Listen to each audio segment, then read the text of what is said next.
Les ecclésiastiques ne peuvent se contenter de cette simple parole. Il faut renvoyer les gens vers la justice. Certes, il faut renvoyer les gens vers la justice. Mais les problèmes auxquels nous sommes confrontés ne sont pas des cas isolés d'infraction à la loi. Les organisations qui prônent le psychospirituel sont institutionnellement responsables des dégâts qui sont occasionnés sur bien trop de personnes. L'Église a pour devoir de soutenir les victimes et de sanctionner les coupables, car c'est au sein même de l'Église que des personnes sont abusées. Que l'Église renvoie la justice civile, c'est un fait, mais elle ne peut pas ignorer que ces dégâts ont lieu dans des groupes de communautés reconnus et autorisés par elle. Bien entendu, la justice de l'Église ne peut se substituer à celle de la République. Mais si l'Église ne veut pas assumer ses problèmes, elle devient un lieu de non-droit. D'autant plus qu'elle a les moyens canoniques de rendre justice aux personnes abusées. La question que pose le collectif des victimes du psychospirituel du Centre contre les manipulations mentales est la suivante. Pourquoi l'institution ecclésiale refuse depuis plus de 10 ans de recevoir et d'entendre les victimes de ces pratiques qui sont à l'initiative de certaines communautés nouvelles?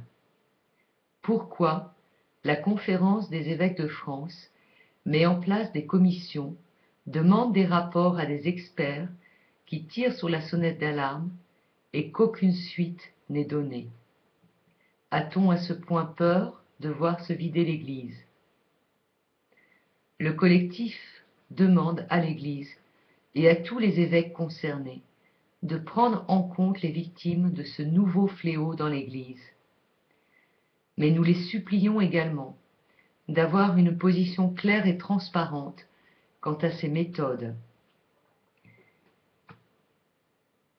Est-il normal qu'une association laïque comme le CCMM soit en charge des victimes d'une Église qui les ignore?